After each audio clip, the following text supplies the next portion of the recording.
Bola itu dengan cepat terbang ke arah ular emas, yang hendak ditelannya. Namun, saat itu, mata ular itu menunjukkan ketakutan yang kuat. Tubuhnya yang besar sedikit gemetar, dan daya tarik di mulutnya langsung lenyap. Ular itu menjerit beberapa kali, lalu berbalik dan berlari, seperti tikus melihat kucing.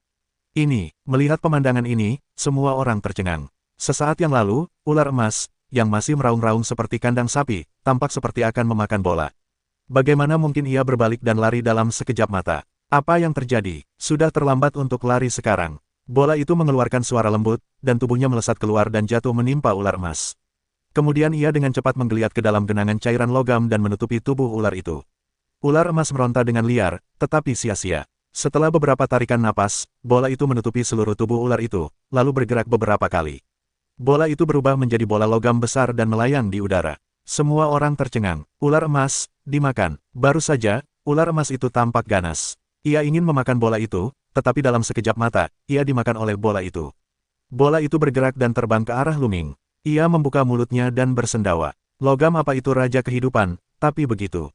Kata Luming ringan. Pupil Fang Lin melebar dan melebar. Matanya merah karena darah. Akhirnya, ia meraung, ular emasku. Ah, aku ingin kau mati. Sebelum raungan itu berakhir, Fang Lin bergegas menuju Luming, berubah menjadi dewa primitif yang besar dan membunuh Luming. Perubahan ke-8 dari tubuh roh primitif. Luming terkejut. Fang Lin telah mengolah roh primitif ke perubahan ke-8. Kekuatannya luar biasa. Bola, jantung Luming berdetak kencang, dan bola itu jatuh ke Luming, membentuk sepotong baju besi, menutupi Luming. Pedang itu terkondensasi lagi. Kemudian dengan sebuah pedang, boom, dengan raungan, tubuh Fang Lin bergetar hebat. Ia mendengus, mundur dengan liar, dan seteguk darah menyembur keluar. Faktor kekuatan ilahi asli hanya 3 kali kebangkitan. Hati Luming tergerak. Faktor kekuatan ilahi asli Fang Lin ini hanya dibangkitkan 3 kali. Kekuatan tempurnya tidak sebaik Manke. Tentu saja, Luming tidak bisa menahan pedangnya. Nak, kembalikan ular emasku. Fang Lin meraung dengan mata merah. Mereka telah dimakan. Bagaimana mereka bisa dikembalikan? Luming berkata, kalau begitu berikan aku kehidupan logammu. Aku bisa melakukannya hari ini. Fang Lin berteriak, matanya penuh keserakahan. Bola itu tak hanya bisa melahap ular emasnya, tetapi juga memiliki kekuatan bertarung yang begitu dahsyat. Hatinya terasa panas. Kau bodoh. Sekarang kau adalah jenderalku yang kalah. Kau ingin melupakannya. Aku tak mau menyerah. Luming membuka mulutnya dengan dingin dan melangkah maju untuk membunuh Fang Lin. Luming, jika kau berani menyentuhku, aku tak akan melepaskanmu. Wajah Fang Lin berubah dan ia mulai mengancam. Bodoh. Luming membuka mulutnya dengan dingin, lalu menebas dengan pedangnya. Dengan pedang yang dahsyat, ia menebas Fang Lin. Fang Lin terkejut dan mundur dengan liar. Di saat yang sama, Manke juga bergerak. Pedang perunggunya menebas secara horizontal untuk menangkis pedang Luming. Saudara Fang, jangan lakukan itu hari ini. Ayo kembali dulu. Manke berbicara kepada Fang Lin. Sialan, Fang Lin meraung, sangat enggan di dalam hatinya, tetapi ia juga tahu bahwa ia bukanlah lawan Luming, dan ia tak punya pilihan selain bertahan. Aku tidak akan membiarkannya begitu saja. Tunggu aku. Fang Lin meraung, berbalik, dan pergi. Go, Meng dan anak buahnya berbalik dan pergi. Luming tidak mengejarnya. Dia tidak mengalami terobosan besar dalam kekuatannya. Bahkan jika dia ingin bertarung, dia setara dengan Manke, dan tidak perlu ada perang. Dia membawa anak buahnya dan kembali ke Liga Naga, lalu memerintahkan mereka untuk berjaga-jaga terhadap orang-orang barbar lagi. Aku akan melapor ke Garnisun. Boyi marah dan ingin melapor ke Garnisun dan menghukum Manke dan Fang Lin. Luming tidak menghentikannya, meskipun dia tahu bahwa meskipun dia melaporkannya, itu tidak akan berguna. Masalah ini pasti telah disetujui secara diam-diam oleh Garnisun. Tetapi untuk melapor, setidaknya agar para pembela tidak terlalu arogan, begitu terang-terangan. Benar saja, untuk sementara waktu, Meng tidak dihukum. Luming terus berlatih dan berusaha untuk melakukan terobosan awal. Dia menyinggung Fang Lin hari ini. Aku khawatir dia tidak akan menyerah. Fang Lin bukanlah kelompok orang terkuat di Gunung Kitong. Orang-orang terkuat di Gunung Kitong adalah Master Gunung dan Wakil Gunung. Gunung Kitong adalah gunung terpadu yang terkenal. Master Gunung Kitong memiliki kekuatan yang luar biasa. Beberapa Master Gunungnya juga sangat kuat. Mereka berada di peringkat 30 besar. Saya khawatir mereka tidak lebih lemah dari Manke. Jika Perang Dunia Pertama, Luming bahkan jika ada bola, juga tidak yakin, harus terus menerobos. Segera, lebih dari sebulan kemudian, Gunung Kitong masih memiliki Manke, dan tidak ada pergerakan. Boom, kali ini, Luming sedang berlatih dalam pengasingan. Tiba-tiba, ia merasakan langit berguncang dan bumi berguncang, seperti seluruh Gunung Fengyun gemetar. Apa yang terjadi? Wajah Luming berubah drastis. Gunung Fengyun adalah salah satu gunung yang terkenal. Gunung ini dulunya adalah tempat para dewa primitif dibesarkan. Gunung ini sangat besar, kokoh, dan abadi. Gunung ini bukanlah gunung besar di luar sana. Keberadaan macam apa yang dapat menyebabkan Gunung Fengyun bergetar? Sungguh luar biasa. Bahkan yang terkuat di antara para dewa pun sulit mengguncang satu sudut Gunung Fengyun, apalagi seluruh Gunung Fengyun. Lu Ming menutup pintu dan keluar. Bukan hanya dia, tetapi semua orang di Liga Naga merasakannya, dan mereka semua terkejut. Boom! Saat ini, Gunung Fengyun berguncang lagi. Tanah di bawah kaki terasa bergetar. Seolah-olah ada makhluk mengerikan yang menggerakkan tubuhnya di dalam Gunung Fengyun. Ada apa? Apakah ada dewa primitif yang mengerikan di Gunung Fengyun? Lu Ming tak kuasa menahan diri untuk memikirkan hal itu. Memikirkan hal ini, Lu Ming terkejut. Jika memang ada, itu akan menjadi peristiwa yang menggemparkan. Di alam semesta yang luas saat ini, dewa-dewa primitif tak lagi terlihat. Jika dewa primitif benar-benar muncul, itu pasti akan menjadi peristiwa besar yang menggemparkan alam semesta. Dewa-dewa primitif itu terlalu kuat. Salah satu dari mereka adalah puncak alam semesta, eksistensi mengerikan yang mengguncang langit berbintang. Gunung Fengyun bergetar sejenak, lalu kembali tenang. Apakah itu ledakan udara? Pada saat ini, Boyi membuka mulutnya dan matanya berkilat terkejut. Ledakan udara, Lu Ming tampak bingung. Namun, banyak orang lain yang jelas pernah mendengarnya dan terkejut. Pemimpin aliansi, 13 gunung terkenal telah melahirkan dewa-dewa primitif. Oleh karena itu, bagian dalam gunung terkenal mengandung roh-roh primitif yang mengerikan. Setelah waktu yang lama, roh-roh primitif di dalam gunung terkenal akan terakumulasi hingga mencapai puncak, dan kemudian akan meledak, yang disebut ledakan roh. Jelas Boyi, ledakan udara, akankah ada perubahan besar? Wajah Lu Ming berubah. Jika udara di dalam Gunung Fengyun meletus, akankah itu menyebabkan pukulan telak bagi Gunung Fengyun? Tidak akan berdampak besar, udara di dalam gunung akan secara otomatis menemukan area lemah dan kemudian meletus. Namun, lokasi spesifiknya tidak selalu pasti, jadi sulit untuk menentukannya. Ledakan roh gunung-gunung terkenal tidak teratur, dan setiap kali, akan membutuhkan waktu lama untuk meletus. Tanpa diduga, kita bisa menunggu udara meledak di Gunung Fengyun. Boyi tercengang dan wajahnya semakin gembira. Mungkinkah udara akan meledak, atau tidak akan terjadi? Tanya Lu Ming. Tentu saja, di dalam gunung terkenal, terdapat dewa-dewa primitif, yang penuh dengan tekanan mengerikan. Tidak ada yang bisa masuk dan menjelajahinya. Aku khawatir bahkan tokoh-tokoh teratas di kerajaan dewa akan tertimpa reruntuhan. Karena itu, tidak ada yang tahu apa yang ada di dalam gunung terkenal itu. Namun, bisa dibayangkan seperti apa situasi di dalam gunung terkenal itu, yang pasti bisa menghasilkan harta karun yang tak terbayangkan. Apalagi kristal dewa primitif yang tak terhitung jumlahnya. Setiap kali roh meletus, akan ada sejumlah besar kristal dewa primitif di gunung terkenal itu, dan bahkan harta karun lain yang lebih berharga akan meletus bersamaan. Ini kesempatan nyata, kata Boyi, harta karun di dalam gunung terkenal. Mendengar ini, mata Lu Ming juga menunjukkan cahaya yang berapi-api. Kemudian, ia mengedipkan matanya dan berkata, kalau begitu, aku khawatir angin dan awan akan berkumpul bersama, dan para penguasa gunung terkenal lainnya juga akan datang untuk memperebutkannya. Tidak, ada aturan di dunia ini. Ini urusan Gunung Fengyun dan kesempatan kita agar gunung-gunung terkenal tidak boleh saling bertarung dan mengganggu. Bahkan jika mereka menginginkannya lagi, mereka tidak boleh melakukannya. Kata Boyi, bagus, kita akan mengatur orang untuk mencari tahu tempat-tempat di mana udara bisa meledak. Kita harus menemukan tempat di mana udara meledak sebelum Manmeng. Lu Ming memerintahkan untuk turun. Orang-orang dari aliansi naga akan mulai bertindak. Selama periode ini, mereka tidak perlu mengumpulkan kristal dewa primitif, tetapi akan fokus menyelidiki tempat-tempat di mana roh mungkin meletus. Pada saat yang sama, orang-orang Manmeng juga mengambil tindakan dan mencari di seluruh pegunungan dan ladang. Kedua belah pihak, dari waktu ke waktu akan bertemu, pecah pertempuran, gesekan kecil terus-menerus. Dan seiring berjalannya waktu, getaran Gunung Fengyun semakin dahsyat, dari udara meledak, tidak jauh. Pada hari itu, Lu Ming diberitahu bahwa ia telah menemukan tempat yang diduga menjadi lokasi wabah. Lokasinya ternyata di kaki Gunung Fengyun. Lu Ming segera membawa orang-orangnya untuk bergegas. Di kaki gunung di selatan Gunung Fengyun, terdapat tumpukan batu yang tidak beraturan. Selama periode waktu ini, semangat tumpukan ini meluap-luap, dan udaranya menjadi sangat kaya dan kuat, seperti kabut. Di sini, kemungkinan besar merupakan tempat yang lemah. Ini akan terjadi ketika udara di dalam Gunung Fengyun mengalir ke sisi ini. Boom! Ketika Lu Ming tiba, daerah itu masih sedikit berguncang, dan bahkan Lu Ming melihat tanah berguncang dan runtuh, seolah-olah ada binatang buas kelaparan yang besar, yang akan segera keluar dari tanah.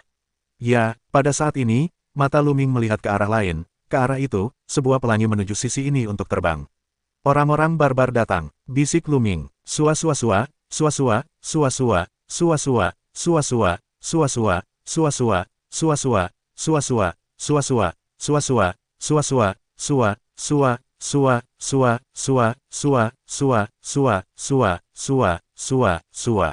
Manke, bersama orang-orang Meng, berhenti di kejauhan dan menghadapi Liga Naga. Mung, kita yang menemukan tempat ini duluan.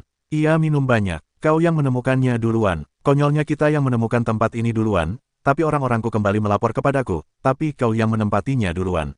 Karena kita sudah di sini, kau boleh pergi. Mung tersenyum tipis. Sungguh tak tahu malu. Keren minumnya. Petik 2. Orang itu jelas berbohong dengan mata terbuka. Lu Ming tidak banyak bicara. Tidak ada yang mau melepaskan ledakan amarah ini. Bahkan jika orang barbar menemukannya lebih dulu, dia tidak akan melepaskannya, begitu pula sebaliknya.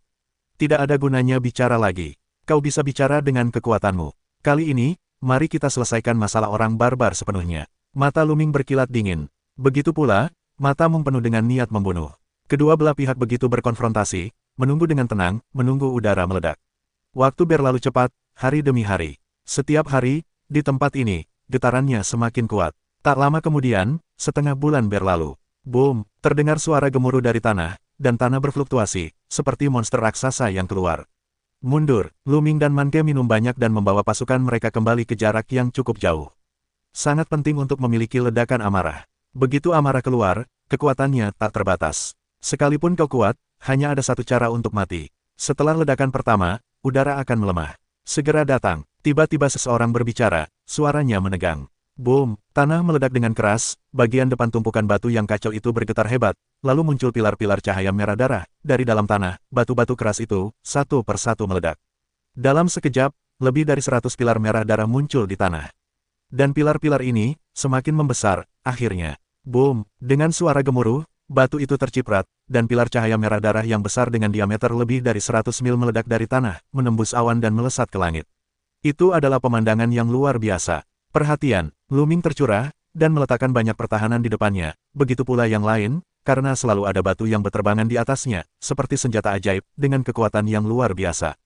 Kekuatan dewa terkondensasi menjadi perisai, menghalangi bagian depan, menghalangi semua puing-puing.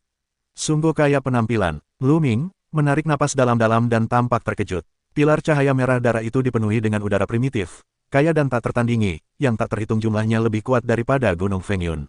Untuk beberapa waktu ke depan, Gunung Fengyun akan memiliki roh primitif yang sangat kuat, dan kecepatan pengumpulan kristal roh asli akan dipercepat. Bagi seluruh Gunung Fengyun, ini adalah kesempatan besar, dan gunung-gunung terkenal lainnya patut dikagumi. Boom, pilar cahaya berwarna darah itu terus-menerus meletus, seolah tak berujung. Itu berlangsung sesaat, lalu intensitas sinar cahaya menurun. Pada saat ini, bersama dengan pilar cahaya, ada juga batu kristal yang berterbangan keluar. Kristal primitif. Kristal primordial telah keluar, seru seseorang. Kristal padat itu adalah kristal dewa primitif. Entah berapa banyak, sungguh menakjubkan. Kerumunan menunggu, dan tak ada yang berani bergerak. Kristal primitif, disertai pilar cahaya, melesat ke langit, lalu berhamburan ke segala arah. Pada saat ini, intensitas pilar cahaya yang lebih rendah, bagi beberapa ahli top, tidak terlalu berbahaya. Sesaat kemudian, bangkit, di seluruh langit, kristal asli, bagaikan tetesan air hujan, jatuh dari langit. Rebut, teriak beberapa orang, tubuh mereka membubung tinggi ke langit dan menyerbu para dewa primitif itu. Lakukan, ini milikku. Pada saat ini, semua orang bergerak, dan bergegas ke langit untuk merampok para dewa primitif itu. Gila, kebanyakan orang, sedang menjarah kristal dewa asli dengan gila-gilaan. Ini kesempatan langka, siapapun yang merebutnya akan mendapatkannya. Jauh lebih cepat daripada mengembun perlahan. Tak seorang pun akan mendapatkan kristal asli, dan harta karun semacam ini juga berharga. Lu Ming juga melayang tinggi ke langit, dan kekuatan sihirnya mengembun menjadi sebuah tangan besar. Dengan lambaian tangan besar itu, ratusan kristal dewa primitif direbut. Dalam sekejap, Lu Ming mendapatkan ribuan kristal dewa primitif. Gunung Fengyun, aliansi naga, dan aliansi manusia bersama-sama, berjumlah puluhan ribu orang. Tidak peduli berapa banyak kristal dewa primitif yang ada, mereka tidak akan dapat merampoknya. Segera, kristal asli akan dirampok dan kontradiksi akan pecah.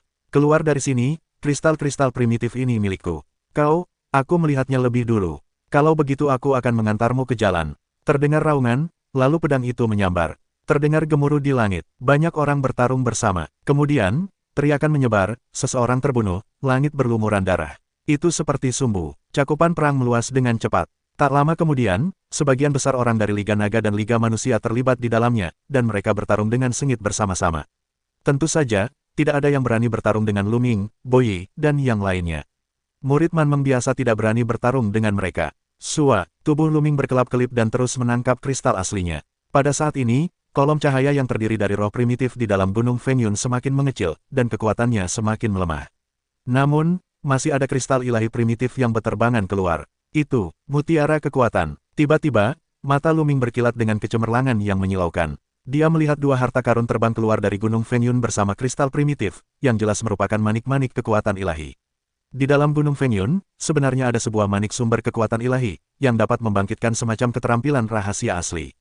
Pada awalnya, Raja Surgawi 9 Pedang menggunakan manik sumber kekuatan ilahi untuk menyebabkan para talenta dari Istana Raja Surgawi 9 Jue saling bertarung. Akhirnya, manik sumber kekuatan ilahi tersebut diperoleh oleh Luming. Harta karun semacam ini sangat langka. Tak mungkin ditemukan, tak mungkin diminta. Kini, ada dua sekaligus. Luming tak bisa melewatkannya. Saat ia bergerak, tubuh Luming melesat menuju manik sumber kekuatan magis. Di sisi lain, Mong melihat manik sumber kekuatan magis itu, dan keserakahan melintas di matanya. Meskipun ia telah menguasai seni rahasia asli, atribut manik sumber kekuatan magis telah kehilangan nilainya, yang terlalu berharga. Perlu diketahui, banyak dewa dan pangeran belum menguasai seni rahasia asli. Manik sumber kekuatan magis dapat membuat para dewa ini tergila-gila. Mong pun bergegas menuju manik sumber kekuatan magis. Saat ia bergegas keluar, tubuhnya tiba-tiba membesar dan berubah menjadi manusia raksasa. Tingginya 100.000 meter, ia berdiri tegak dan menggenggamnya dengan tangan besarnya. Ia ingin menggenggam manik sumber kekuatan magis di tangannya. Pergi, Luming berteriak dingin, lalu berubah menjadi roh kuno berbaju zirah ungu. Kemudian bola itu menggeliat dan menyelimuti seluruh tubuhnya. Sebuah pedang pertempuran mengembun dari telapak tangannya, dan sebuah pedang terpotong. Sebuah pedang yang menyilaukan jatuh di telapak tangan Mong. Lengannya gemetar dan ia tak bisa menahan diri untuk menariknya kembali. Dua manik kekuatan melesat melewatinya. Mutiara kekuatan adalah milikku, Mong meraung, dan pedang perunggu muncul dan menebas ke arah Luming. Pada saat ini, Luming mengetahui rahasia perang di laut. Pedang itu penuh dengan kecemerlangan dan getaran yang halus. Ini 5 kali lipat kekuatan Luming dalam memicu kode perang. Sekarang, kekuatan tempur 5 kali lipat dari formula kata perang telah dikembangkan oleh Luming hingga 1/7 kali lipat probabilitasnya. Setiap 7 kali dipicu, ia dapat memicu keberhasilan. Boom, Luming berhasil memicu, dan kekuatan tempurnya terbuka penuh. Ia menebas Manke dengan pedangnya. Kapan? Pedang pertempuran itu bertabrakan dengan pedang perunggu Manke. Luming masih unggul. Pedang perunggu itu memantul kembali, dan tubuh Manke mundur. Kemudian, Luming melangkah maju, pedangnya terus menebas, menuju Manke. Ayo pergi, tiba-tiba Mong berteriak. Pada saat ini, sesosok tubuh berjubah hitam tiba-tiba muncul di hadapan Mong, memegang sebuah bola di tangannya. Bola itu bersinar dan membesar dengan cepat. Seolah-olah gunung dan danau terlukis di atasnya, seperti sebuah planet, dan terbang ke daratan. Boom, Luming menebas bola itu dengan pedangnya. Bola itu bergetar hebat dan terlempar keluar. Namun, pedang Luming juga tertahan. Lalu, wajah Luming membeku. Di Meng, selain Mong, siapa yang bisa menghentikannya? Sua, saat itu, di udara, seorang pria berjubah hitam lain melesat seperti kilat. Ia meraih dua manik kekuatan sihir di tangannya dan sosoknya muncul di samping Mong. Siapa kau? Sembunyikan kepalamu dan tunjukkan wajah aslimu. Seru Luming dingin. Kau ingin tahu apakah kau punya kemampuan? Seorang pria berbaju hitam mencibir. Bunuh. Luming terlalu malas untuk bicara omong kosong dengan lawannya. Ia membunuhnya dengan pedang di tangannya. Ayo pergi. Mong meraung, mulutnya terbuka, dan tulang itu terbang keluar lagi. Dalam ekspresinya yang menyakitkan, tulang itu terbang ke arahnya dan menyatu dengannya menjadi sepotong baju besi tulang putih dan menyelimutinya. Angin menderu dan pedang itu meraung untuk melindungi Luke. Dua pria berbaju hitam lainnya, dengan sekejap tubuh, juga pergi untuk membunuh Luming. Tuan, kami akan membantumu. Pada saat ini, Boyi dan wakil pemimpin lainnya hendak membantu Luming, tetapi seorang pria berbaju hitam muncul di depan mereka. Pria itu memegang tombak, dan tombak itu terpotong. Unicorn itu meraung, dan beberapa unicorn raksasa terbang keluar dan menyerbu ke arah mereka berdua. Boom, boom, dua raungan dahsyat, wajah Boyi dan kedua orang itu berubah, tubuh mereka mundur tajam, sebenarnya bukan lawan. Semuanya, Kirin dan tombak, kau Lin Xin. Dia minum banyak dan wajahnya sangat jelek. Lin Xin adalah wakil kepala Gunung Qitong, gunung terkenal lainnya. Wakil kepala gunung terkenal lainnya bahkan pernah ikut serta dalam pertarungan antara Gunung Fengyun dan Gunung Fengyun. Jika kau tidak ingin mati, pergilah. Pemuda yang memegang tombak, yaitu Lin Xin Leng, berbalik dan membunuh Luming untuk menyerangnya. Saat ini, Luming telah menebas lebih dari 10 pedang, dan pedang itu dipenuhi dengan kekuatan langit dan bumi. Meskipun pertahanan Mong cukup kuat, kekuatan serangannya masih lebih buruk daripada Luming. Dia terpotong oleh cahaya pedang dan mundur. Dua pria berjubah hitam lainnya, yang bahkan lebih tak terkalahkan, tersapu oleh amukan pedang mereka. Seperti yang diharapkan, ada beberapa kekuatan. Sepertinya kalau kita tidak menggunakan cara terkuat, kita tidak akan bisa mengalahkannya. Seorang pria berpakaian hitam minum dengan dingin dan tiba-tiba meraung. Jubah hitamnya robek dan menampakkan wajah aslinya. Jubah hitam seorang pria berjubah hitam tiba-tiba meledak, menampakkan wajah aslinya. Kemudian, tubuhnya membengkak tajam dan berubah menjadi harimau raksasa. Harimau ini, dengan satu tanduk dan sepasang sayap daging, ditutupi sisik merah darah. Ini adalah dewa primitif. Yang menakjubkan adalah ukuran tubuh pria ini begitu besar sehingga hampir sama dengan Manke. Ini jelas merupakan perubahan tubuh primitif ke-8. Kemudian, tubuh pria berjubah hitam lainnya membengkak tajam dan menjadi dewa primitif. Dia adalah serigala berkepala 3, dan tubuhnya sangat besar, tidak lebih lemah dari Mung. Ini juga merupakan perubahan tubuh primitif ke-8. Di belakang, Lin Xin juga menampilkan dewa primitifnya dan berubah menjadi kera raksasa emas setinggi 100.000 meter dengan tombak besar di tangannya. Ini juga merupakan perubahan tubuh primitif ke-8. 3 tuan, bersama dengan Manke, berjumlah 4. Mereka mengelilingi Luming dengan atmosfer yang keras, yang seperti lautan luas. Adegan ini mengejutkan orang lain, mereka yang sedang bertarung, tak kuasa menahan diri untuk berhenti dan melihat ke arah mereka dengan kaget.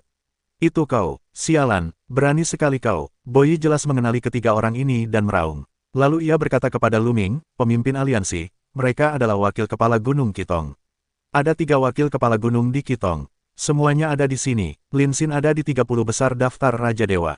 Hati-hati, wakil kepala Gunung Qitong. Pantas saja, mata Luming berkaca-kaca. Pantas saja kekuatannya begitu kuat. Terutama Lin Xin, ada di 30 besar daftar Raja Dewa. Daftar Raja Dewa adalah daftar yang dipilih oleh semua orang di dunia. Daftar itu hanya berisi 30 talenta terkuat, dan masing-masing sangat menakjubkan. Kau, Qitong Shan, bahkan ikut campur dalam urusan Gunung Fengyun. Kau telah melanggar aturan dengan serius. Para pembela tahu kau tak boleh pergi begitu saja. Ia minum banyak. Hehe, ini hanya kaki Gunung Fengyun, kita tidak mendaki Gunung Fengyun. Lin Xin berdalih, omong kosong, ini wilayah Gunung Fengyun. Dia minum banyak, kenapa banyak bicara dengan mereka? Bunuh Luming dulu. Manke minum, menghunus pedang perunggu, dan membunuh Luming. Pada saat yang sama, 3 wakil kepala Gunung Qitong juga bergerak dan membunuh Luming. 4 orang, dari segala arah, menyerang seperti badai untuk membunuh Luming. Tatapan Luming sangat dingin. Tak perlu dikatakan, wakil kepala Gunung Qitong Shan berani membunuh di sini, yang pasti telah disetujui oleh garnisun barbar, atau bahkan didorong olehnya di belakangnya. Sekarang terserah padamu, membunuh. Luming menjerit, dan semua jenis seni rahasia asli melayang keluar dari tubuhnya, terbagi menjadi 4 bagian dan membunuh Manke dan Lin Xin. Namun, Luming mengayunkan pedangnya dan membunuh 3 serigala. Pertahanan Mung terlalu kuat untuk dihadapi. Tetapi bagi yang lain, pertahanan tidak bisa seberbahaya Mung. Raungan, 3 serigala besar itu meraung dan memuntahkan 3 sinar cahaya, yang langsung menghancurkan seni rahasia asli Luming. Bagaimanapun, kultivasi Luming masih lemah. Dengan kekuatannya sendiri, dia tidak bisa mengalahkan orang-orang ini. Seni rahasia asli terhempas, dan sinar cahaya terus meledak ke arah Luming. Luming menebas 3 sinar cahaya secara langsung, dan kemudian terus membunuh 3 serigala. Wajah ketiga serigala itu berubah. Jelas bahwa kekuatan serangan Luming di luar dugaannya, dan itu adalah 3 raungan. Di mulutnya, 3 lampu listrik meledak, yang berubah menjadi 3 pedang pertempuran dan menebas Luming. Di saat yang sama, Lin Xin dan Manke juga menyerang jurus rahasia asli Luming dan membunuh Luming. Luming tak punya pilihan selain menyerah dan terus menyerang Mung. Ia menghindar sekuat tenaga dan menghindari serangan beberapa orang. Kau tak bisa menghindarinya. Suara acuh tak acuh Lin Xin terdengar. Kirin dan tombaknya jatuh mendatar. Kilin meraung dan membunuh Luming. Kekuatannya mengerikan dan mampu merobek kehampaan. Mung minum, menghunus pedang perunggu, dan membunuh dari arah lain. Selain itu, harimau raksasa bertanduk satu mengendalikan bola raksasa dan menekan Luming. Guntur dan kilat, 3 pedang besar. Setiap serangan sangat mengerikan, dan dapat dengan mudah membunuh sejumlah besar dewa puncak. Luming tak berani gegabah. Ia terus mengayunkan pedangnya dan menjaga pertahanannya tetap ketat. Boom dan boom, ledakan dahsyat terus meledak. Pada akhirnya, semua serangan Luming diblok oleh Luming, tetapi wajah Luming juga pucat pasi. Kekuatan anti guncangannya tidak bagus. Tidak, kalau terus begini, kekuatan sihir bola itu akan segera habis. Pikir Luming, tetapi ada 4 master di sisi lain. Masing-masing tidak lebih lemah darinya. Terlalu kuat bagi mereka berempat untuk bergandengan tangan. Mantra itu, mata Luming menunjukkan warna yang kejam. Pada tahap ini, dia hanya bisa melakukan yang terbaik. Bola, tahan, gumam Luming, lalu bergegas ke depan. Arah serangannya masih serigala berkepala 3. Meskipun kekuatan serangan serigala berkepala 3 ini sangat tinggi, pertahanannya relatif lemah, dan secara umum, ia adalah yang terbaik untuk dihadapi. Dalam proses menyerbu keluar, cahaya pada Luming terus menyala. 9 baju zirah emas merah dan rantai es menyelimuti Luming. Dengan kondisi Luming saat ini, meskipun 9 baju zirah emas merah dan rantai es saja tidak cukup, mereka masih bisa meningkatkan pertahanannya, bukan? Bunuh, seru Luming, dan pedangnya, bagaikan badai, menebas ketiga serigala itu. Di saat yang sama, berbagai jurus rahasia juga dikerahkan untuk menghadapi ketiga serigala besar itu. Luming menatap ketiga serigala itu dan menyerang satu persatu. Luming terlalu malas untuk memperhatikan serangan orang lain. Ketiga serigala besar itu meraung dan melancarkan serangan, tetapi mereka berhasil dikalahkan oleh Luming. Di saat yang sama, serangan Manke dan Lin Xin menimpa Luming.